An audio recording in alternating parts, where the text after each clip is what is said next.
I've been with Polycab for about a year now, and I'm handling global data centers. And at Polycab, we believe that it's not just about cabling and powering the data centers. It's going to be the backbone for the data centers and the digital infra that is being built to support the digital life that we're living today. Cable will play an important role in building this digital infrastructure, powering the digital infrastructure, which is going to be reliable, sustainable, and scalable.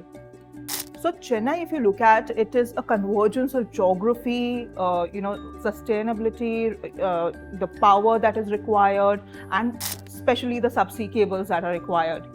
So it is going to be a hub not just for India. It is going to be a hub globally for data to flow into India, to flow globally from India. So Chennai is going to play an important role globally, and not just India, as a data center industry and in the data center ecosystem.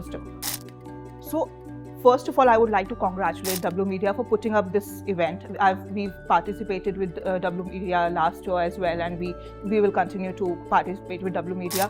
One of the biggest advantages putting up the entire ecosystem together, powering the conversations across, the players, right from cloud operators to developers to the contractors, consultants. So the entire ecosystem is here for you to make conversations, to design what not just today, but the tomorrow of the data centers in India.